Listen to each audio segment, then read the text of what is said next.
told your friend you're not okay, and tell me what's wrong and why you never said you felt that way. Guess you're trying to stay strong and fake. Hello hello, কেমন আছো সবাই? সবাইকে আমার চ্যানেলে অনেক অনেক স্বাগত। Pyramid ভ্যালিটা ঘুরে টুরে নিয়ে এবার রওনা হয়েছি পণ্ডিত রবিশঙ্করের আশ্রমের উদ্দেশ্যে। এখানে পৌঁছে আমরা মেইন গেট দিয়ে ঢুকতে পারলাম না, আমাদের আধা ঘন্টা লেগেছে, মানে ওই মোটামুটি এখন 6:15 মতন বাজে। কেন জানো তো, আজকে যেহেতু সানডে আর ভেতরে নাকি প্রোগ্রাম হচ্ছে, আর সেই কারণে ম্যাক্সিমাম ভিড়, মানে বেশিরভাগ লোকজনই এখানে মন শান্ত করতে হয়তো চলে এসছে। তো সেই কারণে ওই এখন অগত্যা আমাদের ব্যাক গেট দিয়ে ঢুকতে হবে। তো ওই ব্যাক গেটের পাশে যে কার পার্কিং জোনটা, সেখানে গাড়িটাকে পার্ক করে এখন এই ব্যাক গেট দিয়েই ঢোকা। তবে ব্যাক গেট দিয়ে আমি কখনোই ঢুকিনি, এই লাইফে ফার্স্ট টাইম। তবে মেইন গেটটা কিন্তু চরম, মানে অসাম একেবারে।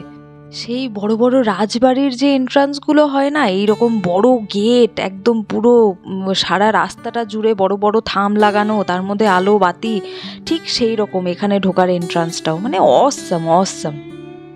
রাত্রিবেলাটায় এখানে ঢুকতে কেমন লাগবে সেইটা তো ঠিক উপভোগ করতে পারলাম না। তো সেই দিনের বেলার যে আমার কাছে পুরনো কিছু ফুটেজ ছিল, ভাবলাম সেগুলোই এখানে অ্যাটাচ করে দিই। যাই হোক, ব্যাক গেট দিয়ে আমরা ঢুকে গেছি ভেতরে। আরে বাহ, দারুণ লাইট ফাইট দিয়ে সাজিয়েছে। তো প্রতিদিনই কি রাত্রেবেলা সাজায়? আমার কিন্তু সঠিক জানা নেই। বিভাসকে জিজ্ঞেস করলাম, বিভাস বললো যে না, শুধু এটা সানডে পারপাস, আর খুব সম্ভবত যেদিন কোনো অনুষ্ঠান থাকে সেই দিনই এইরকম লাইটিং ফাইটিং ওরা করে। তবে এখানে এই দিওয়ালির মতন লাইট ফাইট দেখে আমার মনটা যতটা না খুশি হয়েছে, তার থেকে অনেক বেশি না একটা প্রশ্ন মনে জাগছে, মানে আমারও অদ্ভুত কিছু চিন্তা ভাবনা। আমার প্রশ্নটা হলো এই যে এখানে এত লাইট জ্বলছে, এর বিলটা দেবে কে ভাই? এ তো প্রচুর বিল, প্রচুর টাকা পয়সার গল্প। পরে মনে পড়লো, আরে ভাই, এসব আশ্রম টাশ্রম তো সেই ট্রাস্টে চলে। যাই হোক, এত বেশি ভেবে আমার কোনো কাজ নেই বাবা, এখানে বেড়াতে এসেছি, দেখতে এসেছি। তবে এখানে এসে আজকে মনটা কিন্তু দারুণ খুশি হয়ে গেছে, মানে এত অপূর্ব লাগছে না এই লাইটের কারণে এই জায়গাটা, মানে কি বলবো। আমি তো জেনারেলি দিনের বেলায় এসেই অভ্যস্ত, রাতে তো কোনো দিন আসিনি। বলে না, 4 চাঁদ লেগে যাওয়া, একেবারে এই আলোগুলোর জন্য আজকে এই জায়গাটায় পুরো 4 চাঁদ লেগে গেছে। ওহো, তোমাদেরকে তো এই জায়গাটার নামটাই আমার বলা হয়নি। আমি এত ভুলাক্কার না, শুধু ভুলে যাই। अबे जल्दी बोल, कल सुबह पनवेल निकलना है। যাই হোক, জায়গাটার নাম হলো আর্ট অফ লিভিং। এর বাংলা অর্থ হলো বেঁচে থাকার কলা। বাংলা অর্থটা কিন্তু একেবারে মন ছুঁয়ে যায়। সত্যি এখানে যতবার এসেছি না, মনটা একেবারে শান্ত হয়ে গেছে। তো আর সেই বেঁচে থাকার কলাটা যেন এখান থেকে কিছুটা হলেও শিখে গেছি। দিনের বেলায় না এই জায়গাটা এক্স্যাক্টলি এইরকম লাগে দেখতে। এখানে ছোট্ট একটা ওই পুকুরের মতন করা, পুকুর বলবো না, পাকা করা, তো ওই সুইমিং পুলই বলা যায়, তবে কেউ সুইম করে না যদিও, জোকস পার্ট। যাই হোক, আর এই চতুর্দিকটা গ্যালারি মতন করা। এই পুকুরটা যে, তার ঠিক মধ্যখানে একটা স্টেজ মতন করা, এখানে বিভিন্ন রকমের অনুষ্ঠান নাকি হয়।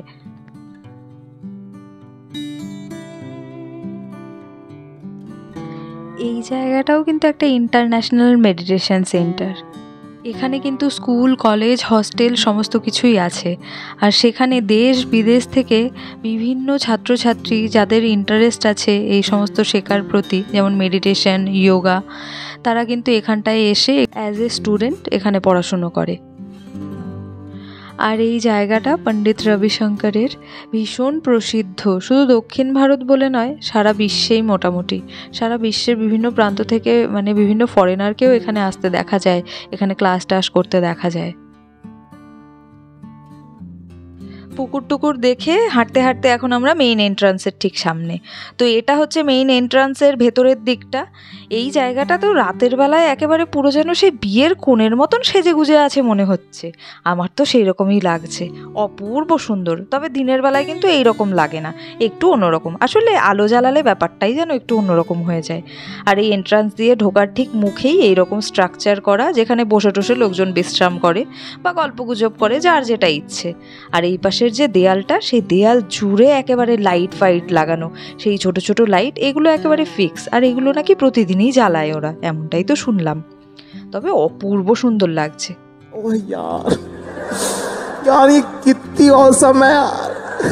গাড়িটা আজকে এতটাই দূরে রাখা হয়েছে না, সেই আধা ঘন্টা ধরে হাঁটছি, রাস্তা আর কিছুতেই ফুরোচ্ছে না। ও বাবা, এখানে এসে তো দেখি মারাত্মক ভিড়, মনে হচ্ছে কোনো মেলা টেলা বসেছে এইরকম। সেই আমাদের গ্রামে যে মেলা হতো না, এই রকম ভিড় দেখা যেত সেখানেও। এখানেও আজকে ঠিক সেই রকমই দেখা যাচ্ছে। আর না, দূর থেকে একটা সেই ডিজে বাজার মতন আওয়াজ ভেসে আসছে, মানে এখানটায় সাংঘাতিক পরিমাণে প্রোগ্রাম চলছে।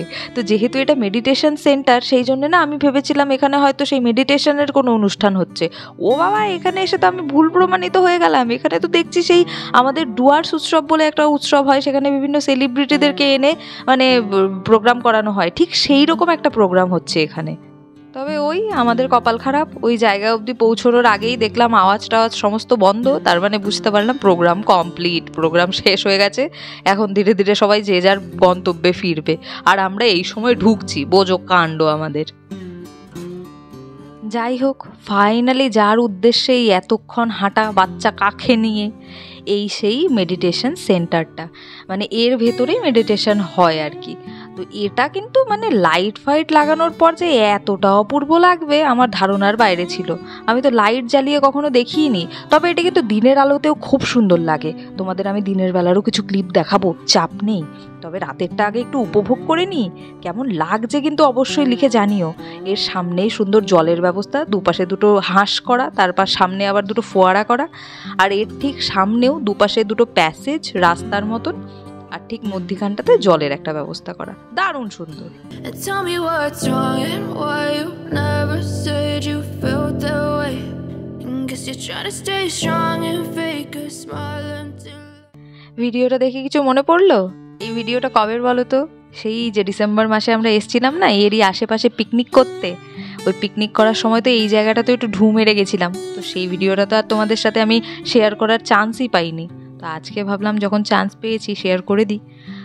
ভেবেছিলাম যে উঠেই ভেতরটায় ঢুকবো, কিন্তু ওই যে বাচ্চা কাচ্চা থাকলে কি আর তুমি যেটা ভাববে সেটা কখনো পসিবল হয়? ওই বাচ্চা কাচ্চা এর ওপরে উঠেই চলে গেছে সেই ডান দিকটাতে। ব্যাস, তাদের পেছনে ছোট বাবা ছুটছে, আমি ধীরে ধীরে যাচ্ছি। আর এর একটা সুন্দর সায়েন্টিফিক একটা ব্যাপার তোমাদের দেখাই। এই বিল্ডিংটার ঠিক সাথেই লাগোয়া এই যে ব্লু কালারের একটা ওই তোমার ড্রেনের মতন করা, এটাকে ড্রেন বলবো, যাই হোক সেরমই একটা করা, তার মধ্যে না জল দেয়া। সেই জলটা আবার মানে আসছে যাচ্ছে এরকম ফ্লোই। তো শুরুতে আমি বুঝতে পারিনি যে এই ব্যাপারটা কেন। তো বিভাসকে জিজ্ঞেস করলাম, আসলে আমি তো আর সায়েন্সের স্টুডেন্ট নই, আমি বাংলার স্টুডেন্ট, তাই জন্য সায়েন্স বুঝি না। তো পরে বিভাস বলল যে এই ব্যাপারটা করা হয়েছে, এই যে জলটা, এর কারণে এই কনস্ট্রাকশনটার ভেতরটা ঠান্ডা থাকে, কারণ এর ভেতরে কিন্তু কোনো এসি বা কোনো আর্টিফিশিয়াল কোনো কিছু নেই।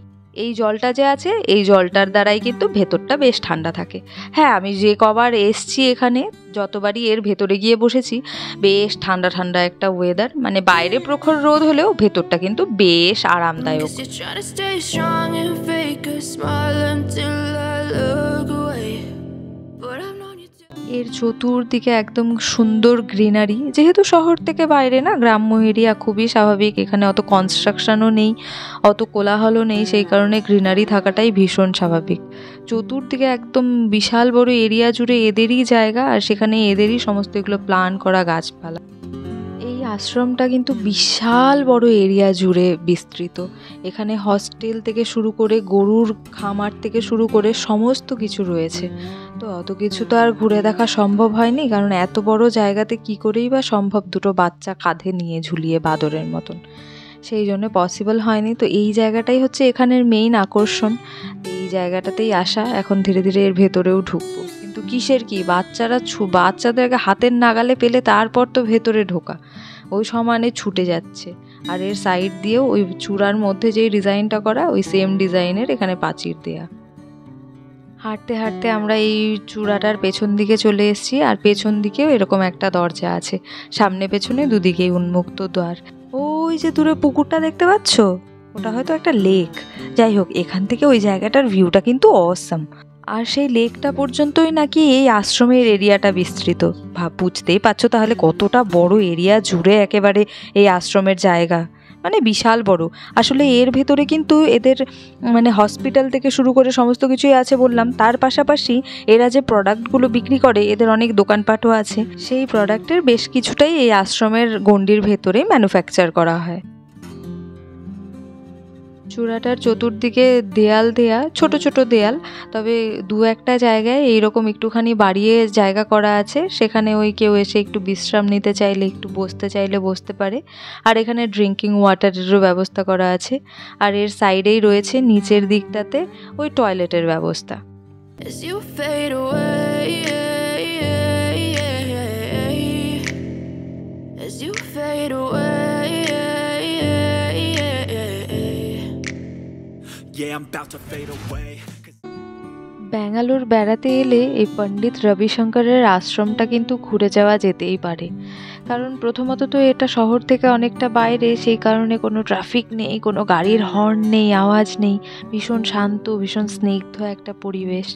আর দ্বিতীয়ত শহর থেকে যে খুব একটা দূর সেই রকমটাও কিন্তু নয়, মানে শহরটা ছেড়ে 3-3.5 কিলোমিটার দূর এইরকম আর কি। গুগল ম্যাপে ওই আর্ট অফ লিভিং বলে সার্চ করলেই এর সমস্ত ডিটেলস চলে আসবে। কিন্তু পুরো চূড়াটা একটা চক্কর দিয়ে আবার চলে এসেছি এটার যে মেইন এন্ট্রান্স সেখানটায়। এখন আস্তে আস্তে এর ভেতরে ঢুকবো। জানি না এর ভেতরে ভিডিও করা অ্যালাউ কি না, তবুও নিয়ে ঢুকি, যদি কেউ বারণ করে তারপর দেখা যাবে। এই ভেতরটায় এইরকম পর্দা দেয়া, পর্দা ঠিক বলবো না এটাকে কি বলে, বা যাই হোক এরকম কিছু একটা দেয়া। আর ঢুকেই এই যে এই রকম ঠিক জায়গাটা পুরো সিঁড়ি সিঁড়ি মতন করা, গ্যালারি মতন করা একদম নিচতলাটা। আর সব জায়গায় এরকম সুন্দর সোফার যে কুশন হয় সেই কুশনের মতন দেয়া, যাতে সেখানে বসে লোকজন এখানে ধ্যান করতে পারে। একটু মনের শান্তি কামনাতেই এখানে লোকজনের আসা সাধারণত। তো ওই এখানে বসার ব্যবস্থা খুব সুন্দর। আবার যে এর ওপরের তালাটা, দোতলা, সেখানেও ওই রকম বসার ব্যবস্থা করা আছে। আমি এখানে এসেছি বহুবার, কিন্তু কোনোদিনই না পণ্ডিত রবিশঙ্করের আমি দেখাই পাইনি। তবে জায়গাটা কিন্তু অপূর্ব সুন্দর বানিয়েছে, মানে একদম মন শান্তি করা জায়গা। প্রথমত তো এই ঘরটার ভেতরে কোনো রকম আওয়াজ নেই, একদম সাইলেন্স পুরো। তো দেখলাম ভেতরে মোবাইল নিয়ে ঢুকলেও কেউ কিছু বলছে না, কেউ নাও করলো না, সেই কারণে একটু ভিডিও করে নিলাম। তবে একদম সাইলেন্টলি, সেখানে আওয়াজ করা বারণ।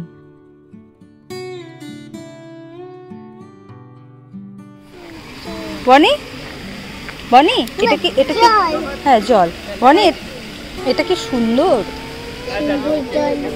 সুন্দর জল। তবে পিরামিড ভ্যালির যে মেডিটেশন সেন্টারটা, মানে ভেতরে ঢোকার পর যে পরিবেশটা আর এখানে ঢোকার পরের যে পরিবেশটা, দুটো কিন্তু একেবারেই দুরকম। পিরামিড ভ্যালির ভেতরটা মানে কি বলবো, আমি ওই রকম পরিবেশ কখনো এর আগে দেখিনি। তবে এখানকার যে পরিবেশটা এইরকম কিন্তু সচরাচর মন্দির টন্দিরে গেলে, যেগুলো খুব খালি মন্দির হয়, সেখানে গেলেও এরকম পরিবেশ পাওয়া যায়, মন শান্তি করা, বেশ ঠান্ডা শান্ত একটা পরিবেশ। যাই হোক, হয়ে গেছে আমাদের এখানে ঘোরাফেরা করা, কারণ বেশি সময় নেই হাতে, 8টা অলরেডি বাজে। আবার এখান থেকে বাড়ি ফিরতে ফিরতে আমাদের 1.5-2 ঘন্টা মতন সময় লাগবে। সেই জন্য ওই এখন এখানেই অনেক যে দোকানপাট আছে সেখানে ঢুকে একটু টুকিটাকি জিনিসপত্র কিনে নেব, কারণ ধুনোকাঠি থেকে শুরু করে এখানে যাবতীয় সমস্ত কিছু পাওয়া যায় যে দোকানপাটগুলো ওরা করেছে। জামা কাপড় থেকে শুরু করে, মানে গ্রসারি থেকে শুরু করে, জুতো সেলাই থেকে চণ্ডীপাঠ বলে না, একদম সেই রকম এখানে সমস্ত কিছু পাওয়া যায়, ছোটো মোটো সুপার মার্কেটের মতন। তো বাড়িতে ধুনোকাঠি শেষ হয়ে গেছে, তো এখান থেকে নিয়ে নেব। এখানে না একটা জিনিস পাওয়া যায়, সেটা হচ্ছে চন্দন কাঠ, একদম অরিজিনাল। মানে ঘরে আমার আছে, তো আমি যখন বেটে পুজো করি সারা ঘরে একেবারে গন্ধে ম ম করতে থাকে, এত সুন্দর, এত পিওর চন্দন কাঠ। তো এখানে আমার বাড়িতে যে আসে বেড়াতে, আমি এখানে যদি বেড়াতে নিয়ে আসি তাদেরকে, সেই ক্ষেত্রে আমি চন্দন কাঠ একটা করে কিনে গিফট করে দিই। আর এই যে ছবি দেখতে পাচ্ছ, ইনি পণ্ডিত রবিশঙ্কর, এনারই আশ্রম এটা। সেই জন্যে ভীষণ স্বাভাবিক ওনার তো ছবি এখানে থাকতেই হবে, লোকজন চাইলে সেগুলো কেনে।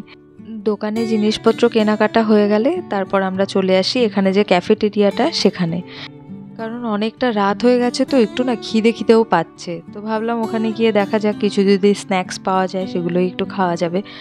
তো পরে এখানে এসে বিভাস ওই জুস নিয়েছে সবার জন্যে, ওগুলো অর্ডার দেওয়া হয়েছে, এখন কতক্ষণে আসবে কে জানে।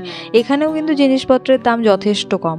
আর ঠিক আমাদের পাশের টেবিলটাতেই একদল বাঙালি, মানে ব্যাচেলার হয় না, ওরা বসে একদম হা হা হি হি হো হো করছিল। আমার দেখে না সেই আমার কলেজ লাইফটা মনে পড়ে যাচ্ছিল। দক্ষিণ ভারতের বেশিরভাগ অঞ্চলই যেহেতু মালভূমি এরিয়া আর ব্যাঙ্গালোর শহরটা বিশেষত, সেই কারণে কোনো জায়গাতেই কিন্তু সমতল ভূমি খুব একটা বিশেষ দেখা যায় না, উঁচু নিচু ঢেউ খেলানো একেবারে থাকেই। তো সেই কারণেই এই জায়গাতেও সেই পণ্ডিত রবিশঙ্করের যে আশ্রমের সেই মেডিটেশন সেন্টার, দোকানপাট, সেগুলো নিচু জায়গায়, আর এই ক্যাফেটেরিয়াটা সেটা আবার একটু টিলার মতন উঁচু জায়গাতে। ফাইনালি আমাদের জুস চলে এসছে। শ্বশুর আর শাশুড়ি মায়ের জন্য নেওয়া হয়েছে দুটো চিকু জুস, ওই সপেদা হয় না সেটার জুস, আর আমি একটা নিয়েছি বানানা মিল্ক শেক, আর অভিবন্যের জন্য নেওয়া হয়েছে ম্যাঙ্গো শেক। সেখানে জুস টুস খেয়ে অভি কিছুক্ষণ কী বা ভাবলো কে জানে। যাই হোক, ওর সেই প্রশ্নবোধক মুখ নিয়ে মাথা নিয়েই আমরা রওনা এখন বাড়ির উদ্দেশ্যে। তো এখন আস্তে আস্তে আমরা বাড়ি ফিরি। বাড়ি ফিরতে অনেক সময় লাগবে, হয়তো 10টাই বেজে যাবে। তাহলে আমি আমার ভিডিওটা আজকে এখানেই শেষ করছি। তোমরা যে যেখানেই থাকো খুব ভালো থেকো, সুস্থ থেকো, সাবধানে থেকো। আমার ভিডিওগুলো ভালো লাগলে লাইক, শেয়ার, কমেন্ট, সাবস্ক্রাইব যা যা হয় সবটা করে দিও আমার চ্যানেলে। আচ্ছা তাহলে আসি, টাটা।